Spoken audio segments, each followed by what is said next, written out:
अनिल झा जी।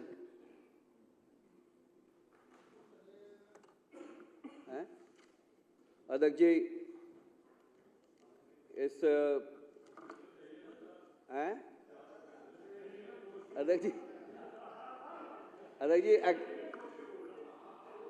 अध्यक्ष जी, ये जो अप्रत्यक्ष रूप से मेरे को धमकाने का प्रयास किया जा रहा है, ये इस पर विशेष आपका दृष्टि रहनी चाहिए, क्योंकि मुझे संशय है कई सदस्यों की दृष्टि में दोष है, इसलिए वो विकल्पों की तलाश की तरफ आगे नहीं बढ़ रहे हैं।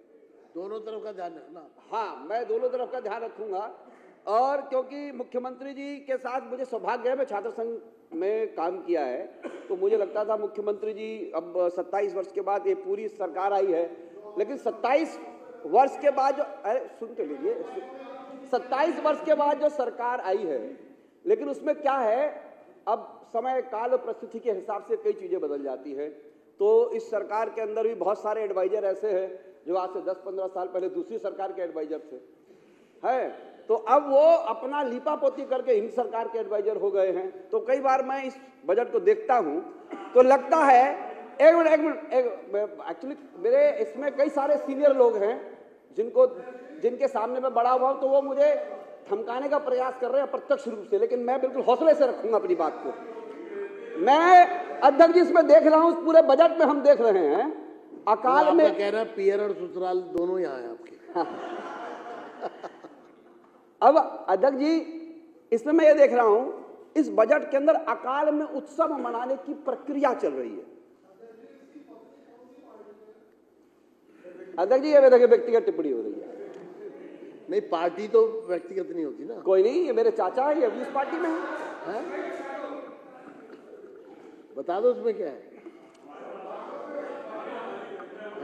बीजेपी में। अध्यक्ष जी, इस बजट को देखने के पश्चात मुझे ऐसा लगता था केंद्र सरकार का जो अपना वित्तीय बजट है दिल्ली सरकार को लेकर के, उस बजट के केंद्रीय बजट कुछ बढ़ा करके देगा। यानी कि हम देखते थे 2023 तक में केंद्र सरकार ने दिल्ली सरकार को मात्र 325 या 330 करोड़ रुपया दिया था, जबकि वो प्राप्त करते थे हजारों करोड़ रुपया। मुझे लगता था रेखा जी की सरकार बनी है तो केंद्र सरकार इस पर ज्यादा मेहरबानी करेगी, ज्यादा मेहरबानी हुई नहीं। जब आर्थिक सर्वेक्षण की बात हो रही है तो हमको कई सदस्य डांट रहे हैं कि आप लोग काहेला उस पर प्रश्न खड़ा कर रहे हैं कि 1964 में पहली बार आया था। तो 1964 में पहली बार आया तो पहली बार तो हम आजाद हुए, तो उसके बाद पहली बार तो पहले आएगा, नहीं आया था तो इसलिए तो कह रहे हैं अब आना चाहिए, क्योंकि समय काल परिस्थिति बदल गया है। 20 साल पहले आप मोबाइल लैपटॉप यूज नहीं करते थे, अब मोबाइल लैपटॉप यूज करते थे। काहे यूज करते हैं? मत करिए, वैसे ही बनाइए। तो समय काल परिस्थिति जब बदलती है तो बजट का दृष्टिकोण भी बदलता है। इसलिए जब 5100 करोड़ रुपया महिला का किया गया रेखा जी के द्वारा बजट में, तो हम चाहते थे उसका क्रमवार ब्यौरावार विवरण होना चाहिए था कि महिलाओं के कल्याण के लिए कैसे होगा।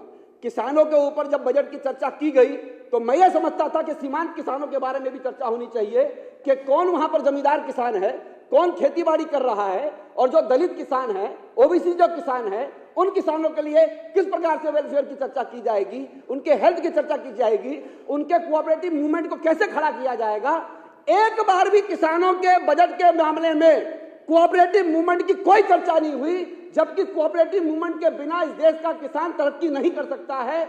उसका अनाज मंडियों पर बेहतर तरीके से नहीं मिल सकता है, उसको बेहतर अनाज का मूल्य नहीं मिल सकता है, उसकी इस विषय पर कोई चर्चा नहीं हुई है।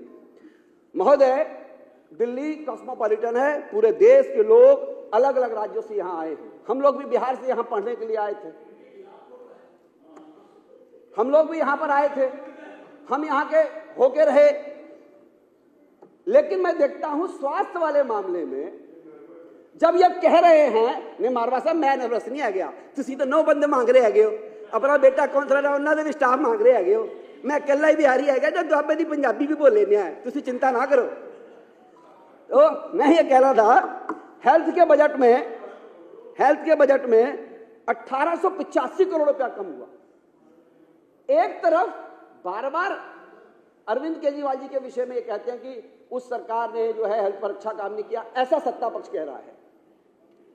तो महोदय, डॉक्टरों की कमी है, नर्सेज की कमी है, उनको भरना है, उनको फिलअप करना है, आईसीयू के बेड्स बढ़ाने हैं, इंफ्रास्ट्रक्चर खड़ा करना है। अगर अस्पतालों का स्वास्थ्य का बजट कम कर दिया जाएगा तो हेल्थ सेक्टर कैसे डेवलप करेगा, नए अस्पताल कैसे बनेंगे, जो डीडीए अलॉटेड की है जमीन उसके बारे में चर्चा कैसे होगी।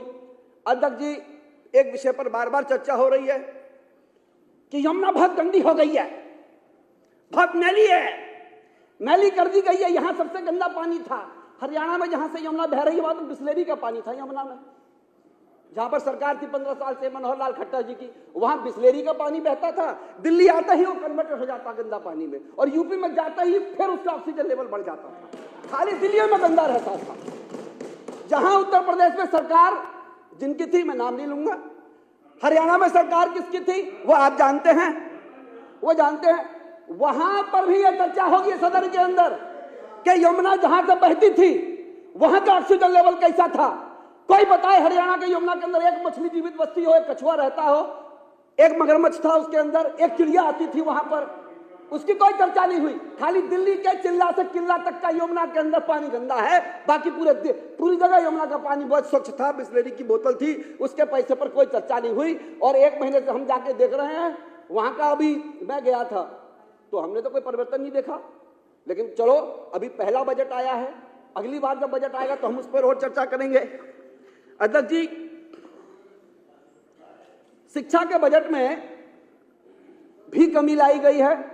कमरों की जो चर्चा हुई, नए स्कूल, नए इंफ्रास्ट्रक्चर, मैं देखता था कि बच्चों के अंदर कॉन्फिडेंस आया था पिछली 10 वर्षों के अंदर, ऐसा मैं समझता हूं। ऐसा नहीं कि मैं यहां आ गया हूं तो एकदम में मेरा हर जगह परिवर्तन हो गया, लेकिन मैं देखता हूं भोजन के मामले में, कपड़ों के मामलों में, बच्चों के जूते के मामले में, उनके पीडीसी कैंप लगते थे, पर्सनालिटी डेवलपमेंट कैंप, जो हम कभी सुना करते थे, वो यहां पर हुए। बच्चे आईआईटी पर जाने की हिम्मत रखने लगे, यूपीएससी के एग्जाम कैसे दे, साइंस की एग्जीबिशन कैसे लगाएं, कैसे उनकी यात्राएं कराएं।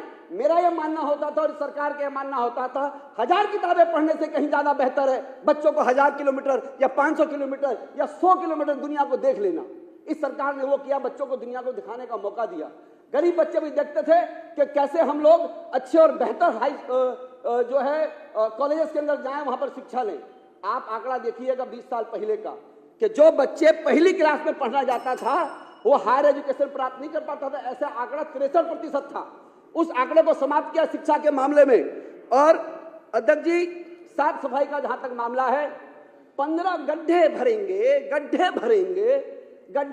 इस सरकार के अंदर 4-5 लोग ऐसे बैठे हैं जो मेयर के दावेदार थे, स्टैंडिंग कमेटी के चेयरमैन थे। 15 वर्ष तो एमसीडी इनके पास थी, कहे लेना गड्ढा भर लिया, कहे गड्ढा नहीं भरे।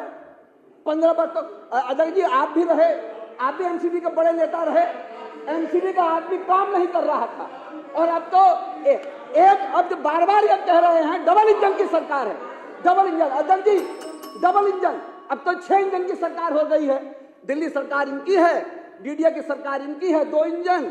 अब एमसीडी भी सोच रहे हैं कब्जा करेंगे तो 3 इंजन, एनडीएमसी हो जाएगी तो 4 इंजन, दिल्ली छावनी बोर्ड हो जाएगा तो 5 इंजन, दिल्ली पुलिस हो जाएगी तो 6 इंजन। तो 6 इंजन की सरकार इनकी है, गड्ढा आप भरेंगे।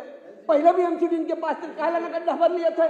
इस सारे बजट पर वर्गीकरण होना चाहिए, स्पष्टीकरण होना चाहिए और अकाल में उत्सव नहीं मनाना चाहिए। ऐसे जनकल्याणकारी सरकार को ऐसा काम करना चाहिए। धन्यवाद।